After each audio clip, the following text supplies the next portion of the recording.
Khamis kita segar semua insyaAllah. Bismillahirrahmanirrahim. Alhamdulillahirabbil alamin. Wa bihi nasta'in ala umuri dunya waddin. Wassalatu wassalamu ala sayyidina Muhammad wa ala alihi washabbihi ajmain. Amma ba'du. Alhamdulillah berkat doa dari Bapak Ibu, saya tidak menyangka saya ada suara sekarang ini. Ternyata Masya Allah ya, suara malah bertambah bagus ya dari hari pertama sekarang insyaAllah. Ini menunjukkan bahwa ada hubungan batin antara kita ini ya. Sebab di antara tujuan saya ke sini bukan untuk mengajari, untuk mengadakan silaturahmi ya, memperkuat silaturahmi insyaAllah. Saya kira semua berbahasa Indonesia ya. Ya, always English and speaking insyaAllah. So sometimes I do gaduh-gaduh. Ya. Topik yang kita bahas ini topik yang penting sekali. Bagi siapa? Bagi siapa saja. Pembersihan jiwa. Ya, apa itu bagi seorang ustadz, seorang syekh, seorang imam, seorang ayah, seorang ibu, mahasiswa, semuanya keberhasilan mereka di dunia dan akhirat itu tergantung kepada tazkiyatun nafs. Jadi bacakan kan? Qad aflaha man zakkaha. Beruntunglah, sukseslah orang yang bisa mensucikan jiwanya. Dan Allah SWT menyebutkan itu setelah bersumpah dengan apa? Dengan matahari, dengan bulan, dengan malam, dengan bumi, dan segalanya. Wa nafsi wa ma sawwaha. Jadi jiwa kita ini sebesar matahari, sebesar ciptaan Allah yang besar ini, dengan Allah samakan. Ya, itulah bahasa Arab namanya tazkiyah. Ya, bahasa Arab itu bahasa yang kaya dan juga tidak bisa dimasukkan. Bahasa kita tuh apa aja bisa masuk. Ya, demonstrasi. Ya, demokrasi. Gampang. Bahasa Arab nggak bisa. Misalnya kita mau masukkan ke dalam bahasa Arab mobil, nggak bisa. Karena bahasa Arab itu ada rootnya, ada dasarnya. Misalnya kitab dikata-kata kataba, jadi buku kitab. Madrasah dikata-kata darosa, belajar, jadi madrasah. Masjid dikata-kata sajadah. Nah itu. Kalau misalnya mobil ya apa? Mobala. Jadi bahasa Arab bisa menerjemahkan mobil sayyarah, langsung diterjemahkan ada. Ya, karena kayanya itu bahasa. Nah, tazkiyah dari kata-kata ya, tazkiyah itu artinya tatahhur, zaki tauhid, bersuci kan taharah kan, taharah mean purification ya. Jadi berarti tazkiyatun nafs artinya pensucian jiwa, pensucian ruh, right? Tazkiyatun nafs ya, plural anfus atau nufus ya, satu nafas, nafs. Kalau banyak bahasa Arab imma nufus atau anfus. Tadi saya bacakan dalam ayat wa fi anfusikum, tentang dirimu ya.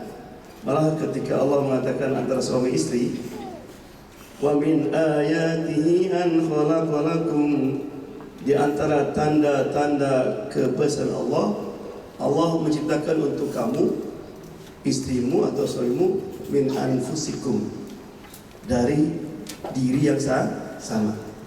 Artinya sama-sama manusia. Bayangkan kita kawin sama jin atau sama setan, ya. Ya, ada juga ada kita kawin sama orang tapi kayak setan, kayak jin. Bayangkan itu. Juga maksudnya ketika Allah mengatakan wa fi anfusikum, dirimu, hei istri, sebelum kau menyakiti suami, hati-hati.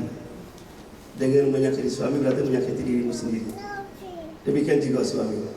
Ya, anfusikum. Kemudian diterjemahkan dalam bahasa Indonesia disebut dengan jiwa. Ya. Kemudian bahasa Inggris kadang-kadang disebut dengan soul. Ya. Berkombinasi antara nanti ruh dan nafas dan sebagainya disebut insan, manusia. Ya. Allah mengatakan wa fi anfusikum, dan tentang dirimu, Afala tubsirun. Kenapa kamu tidak memikirkannya? Kenapa kamu tidak merenung tentang dirimu? Ya, karena Allah mengatakan, Nabi mengatakan, man arafa nafsahu arafa rabbahu. Barang siapa yang mengenal dirinya, dia mengenal Allah Subhanahu wa taala. Karena Allah bisa dilihat. Pelajarilah dirimu, nanti kamu akan mengenal Allah Subhanahu wa taala. Ya, bagaimana hebatnya Allah dalam menciptakan kita. Dan manusia ini diciptakan bukan seperti makhluk yang lain. Pertama, sebelum diciptakan Allah diumumkan. Ya, coba Allah ketika menciptakan langit, bumi, malaikat, apa kata Allah? Kun fayakun, jadilah malaikat, jadilah bumi, jadilah. Ketika manusia dalam surat Al-Baqarah ayat 30, wa idh qala rabbuka lil malaikati inni ja'ilun fil ardi khalifah, behold when your Lord said to the angels. Bayangkan Allah mengumpulkan malaikat semua. Pengumuman itu kalau tahu penting, enggak penting gimana Pak? Kalau pengumuman nggak penting ditaruh aja di tembok ya, atau di surat kabar. Tapi kalau penting, siapa yang mengumumkan? Obama. Prime time, right? Karena it's very important. Senang. Nah, siapa yang mengumumkan sekarang? Allah mengumumkan. Aku akan menciptakan seorang khalifah di bumi ini. Berarti kita ini penting. Ya. Kemudian ada 3 yang diciptakan oleh tangan Allah itu langsung. Pertama Allah Mahfuz. Yang kedua apa? Jannah. A'dadtu. Aku bersiapkan. Yang ketiga apa? Manusia. Wa nafakhtu fihi min ruhi. Pertama adalah khalaqtu, ketika iblis enggak mau sujud.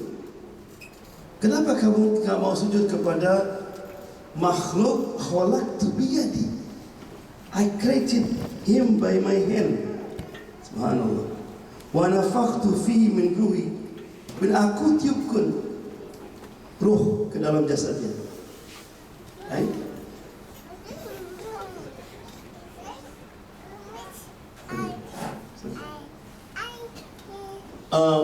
Tahu ibu batik ya?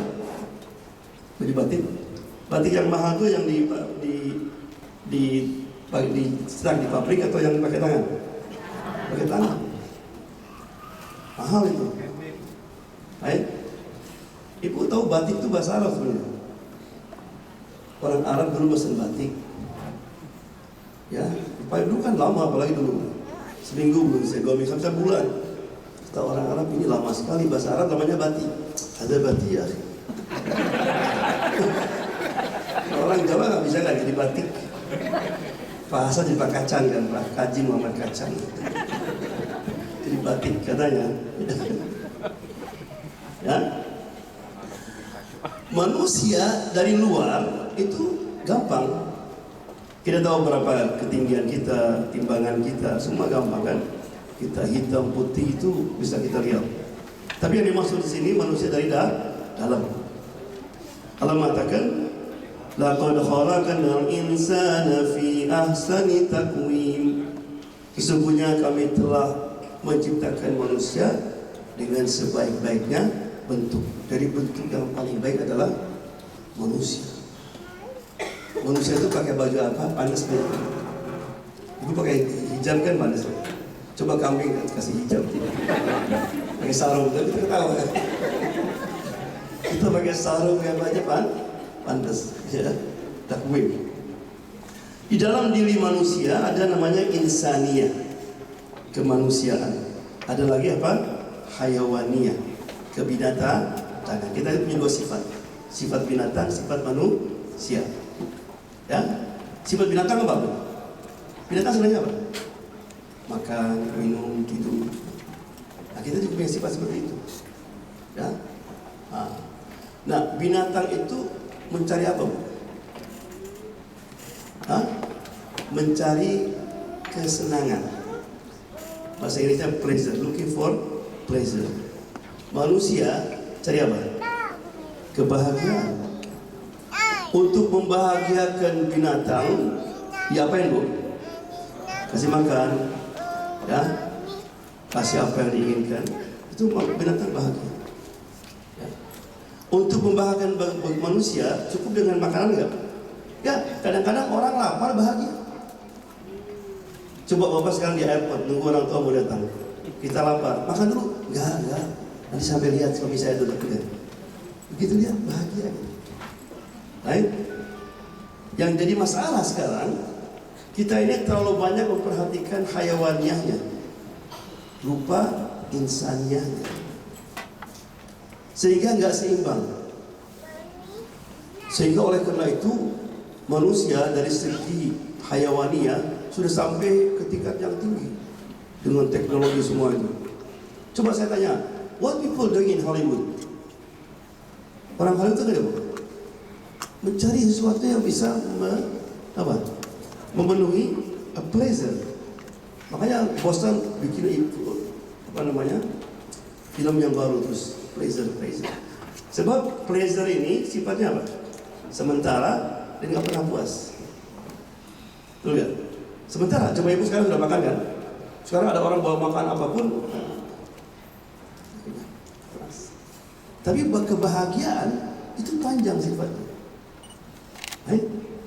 Saya pernah di Mesir, ada orang nonton bola, dia megang Coca-Cola sama itu makanan gitu, itu nggak dimakan sampai selesai.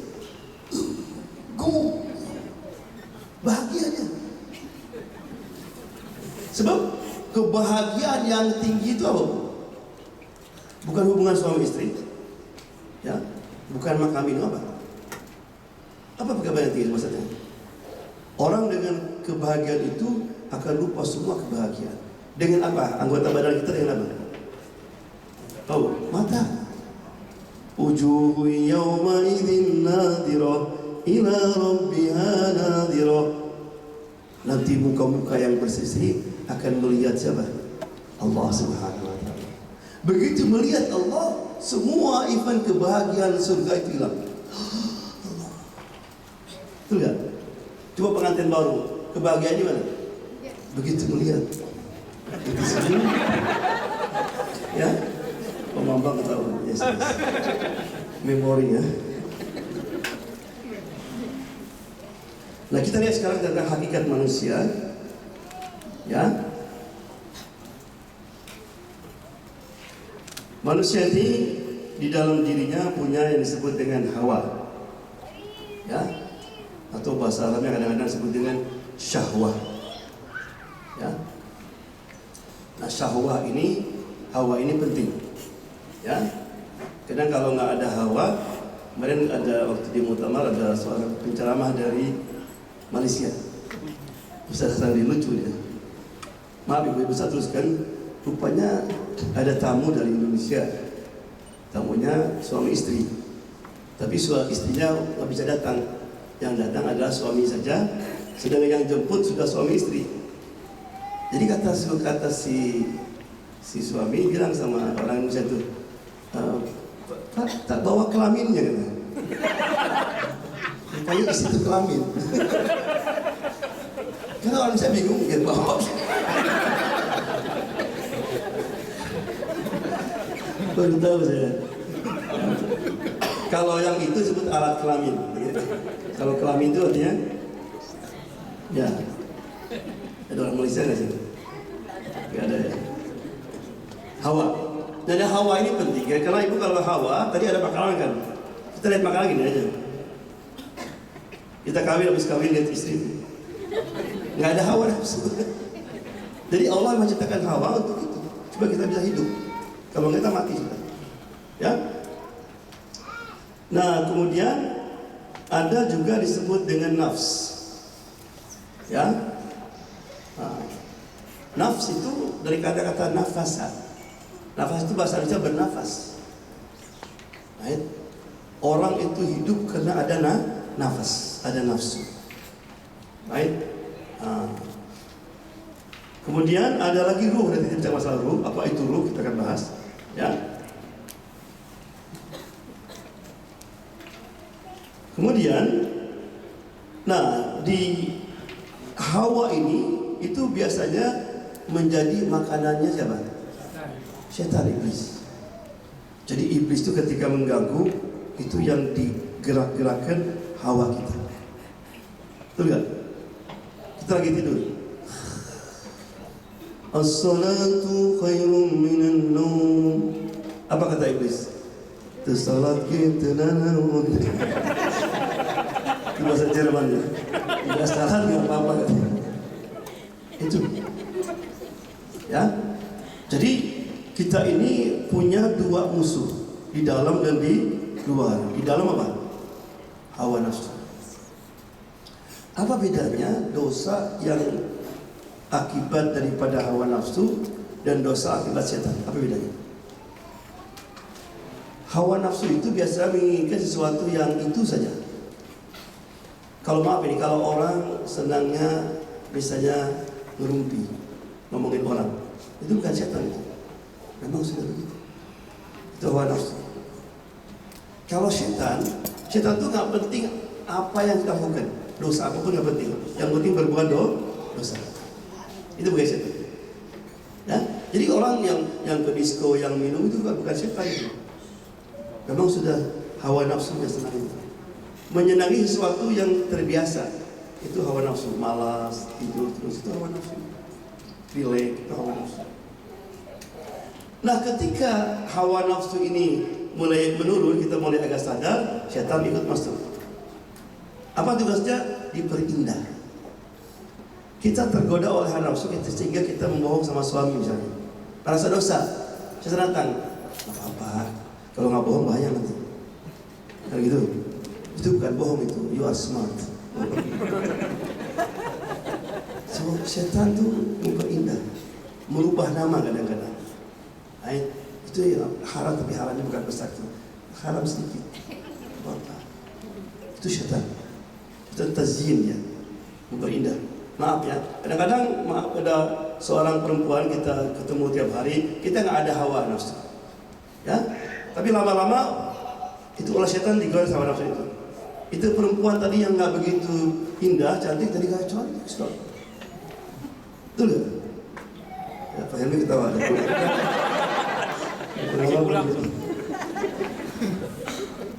Ya. Nah, namun juga Allah SWT memberikan hati, qalb. Al-qalb bahasa Arab dikatakan qalb, artinya bolak-balik. Karena sifat hati itu bolak-balik. Makanya Allah mengatakan wa ja'ala bainakum mawaddatan wa rahmah. Aku jadikan antara suami dan istri mawaddah, love, rahmah, kasih sayang. Karena mesti dua. Karena cinta ini biasanya during the honeymoon, bulan madu itu tinggi sekali. Jadi apapun yang diperbuat oleh istri selalu indah aja. Ya, maaf ini ada orang baru kawin, dia masak kebanyakan garam, si suami kayak kan gitu. Ditanya sama istri, enak kan? Enak sekali. Coba kalau sudah kawin nggak mau punya anak, garam banyak, kami ya istri, can you taste it? You know how to cook? Ya, maka ada rahmah sih. Demikian juga kadang-kadang kita lihat banyak istri itu kalau sebelum kawin ngomongnya indah, ramah. Kalau sudah kawin jauh kayak FBI kadang-kadang. Monten sih, bagi kamu itu. Ya, kolbu itu ada dua. Ada kolbu yang memang hati seperti itu, yang jantung, yang ada, yang bentuk begitu. Ada juga kolbu yang sifat rohani. Dua-duanya ini berfungsi. Oleh karena itu orang yang dicangkok hatinya itu terjadi perubahan. Di Suriah ada seorang mencangkok 300 hati. Itu banyak, misalnya orang dulu nggak senang klasikal musik, jadi tahu senang aja. Bapak misalnya dulu nggak senang sayur asam, jadi senang sayur asam. Banyak, ya. Jadi hati itu kalau dipindahkan ke hati orang, malah juga kadang-kadang pernah ada seorang pembunuh penjahat ditemukan, ya, itu setelah jadi seorang perempuan meninggal dibunuh, sebelum meninggal diambil hatinya, dia taruh kepada hati orang lain. Itu tiap malam dia ada nightmare, mimpi melihat orang yang bunuh itu. Sambil juga kepada polisi dan ketangkap polisi pembunuhnya itu. Ya, jadi hati-hati kita. Nah, orang yang hatinya itu dicangkok dengan plastik, itu akan kehilangan perasaan. Dan seorang kakek setelah ditransplant dia dengan hati plastik, dia kalau ketemu cucunya itu seolah-olah ambil bunuh diri dia. Dia tahu ini cucu dia, tapi perasaan dulu, love itu hilang, gak ada. Lahum qulubun la ya'qiluna biha. Dalam Quran, mereka punya hati tapi hati tidak berpikir, hilang perasaannya itu. Ya. Di dalam kolbu ini ada fenomena disebut dengan domir. Domir itu hati nurani. Kadang-kadang orang apa beda antara kolbu sama domir bersama? Domir itu adalah salah satu fenomena atau expression of hati. Apa itu domir? Apa itu hati nurani? Hati nurani itu artinya keaslian hati. Jadi orang penjahat bagaimanapun jahatnya, kalau ditanya, is killing good or not? Apa yang dibilang? Pasti. Jadi orang bagaimana penjahat ulung pun tahu bahwa membunuh itu tidak baik. Itu hati. Maka kata Nabi kan, istafti qalbak. Ya, orang Arab itu kalau orang sudah terlalu biadab, memperkosa, membunuh, you didn't have domir. Kamu nggak punya domir, nggak punya hati nurani. Sudah sampai di mana? Domir. Ya. Jadi makanya ibu kalau ada sesuatu, kalau ingin tahu ini perbuatan baik tidak, lihat domir kita. Makanya kalau punya anak remaja, dia lihat komputer, begitu lihat dia lihat kanan kiri, nah berarti something wrong there.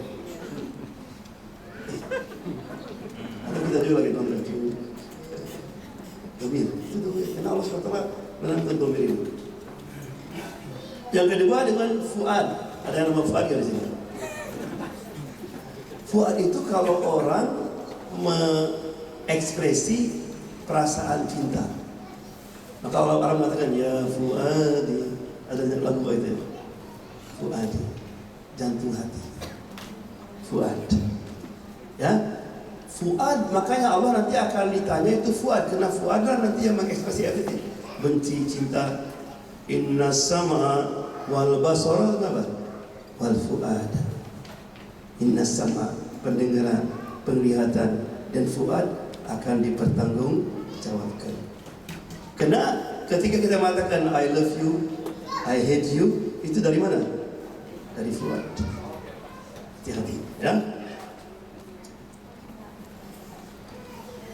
Di dalam nanti ruh, ya, kita akan baca dulu nanti, berjuang ruh untuk mensucikan jiwa kita, itu banyak tantangan. Tadi apa tantangan pertama, Bu? Lupa ya. Apa tadi? Dari dalam apa? Hawa nafsu. Kemudian dari luar syaitan. Right? Nah, hawa nafsu terbagi 3, disebut dengan nafsul ammarah. Ya, surat Yusuf. Inna nafsa la'ammaratun bisu. Nafsu ammarah itu nafsu yang selalu mengajak kita berbuat jahat. Itu nafsu ammarah. Marah, benci, yelling, itu semua dari nafsu ammarah. Dan Allah memang menciptakan nafsu ini dari sejak kita lahir. Itu anak-anak. Coba ibu anak-anak kalau mau sesuatu gimana? Nangis kan? Lempar, marah, itu anak-anak kan? Tapi cute ya? Cute. Lucu anak-anak memang itu. Karena nafsu amarahnya tinggi. Ya, makanya kalau orang sudah besar bertingkah laku seperti itu, bilang apa? You still baby man. Udah besar kok masih kan gitu. Nah, oleh karena itu kalau nafsu ini ruh ini dikuasai nafsu ammarah, maka akan kita lihat menjadi orang penjahat. Ya. Oleh karena itu ada nafsu yang kedua. Allah bersumpah itu, la uqsimu bin nafsil lawwamah. Aku bersumpah dengan nafsu lawwamah. Artinya nafsu penyesalan. Nafsu yang kalau berbuat dosa merasa regret, rasa menyesal. Jadi sekarang mari kita ukur sekarang. Saya ini masih di level nafsul ammarah atau nafsul lawwamah. Kalau ibu tadi berbuat dosa, tidak merasa dosa, tidak merasa menyesal, berarti kita masih nafsul ammarah. Itu bahaya. Tadi nggak bohong kan? Tadi saya nggak bohong, percaya dia. Bahagia. Terus, why I did lie? That's good. Kita berarti sudah meningkat dari nafsul ammarah ke nafsul lawwamah. Kita ketika tadi ketinggalan subuh, menyesal kita. Kenapa? Subuh ketinggalan. Itu bagus. Kalau subuh ketinggalan lagi. Itu bahaya. Ya. Setiap kita berbuat dosa kesalahan, kita menyesal, itu tanda yang baik. Ya. Sebab kalau kita meninggal dari nafsul ammarah, itu nggak ada harapan ke surga. Lawwamah insyaallah. Kalau nafsul lawwamah ini terus kita merasa menyesal, tobat sama Allah, maka akan menjadi nafsul mutmainnah, jiwa yang tenang. Apa tanda jiwa yang tenang? Selalu ingin kompetisi, ya, untuk berbuat baik. Ya, sekarang ada dua undangan ke Jaipongan, undangan pengajian. Nah, kalau kita memilih undangan ke Jaipongan, berarti apa? Masih nafsul ammarah. Tapi kalau sudah mutmainnah, oh man, what's that? Coba banyak orang kan, kita kadang-kadang dulu kita masih nafsul ammarah, ya, kita biasa pacaran, biasa, salah kadang-kadang enggak.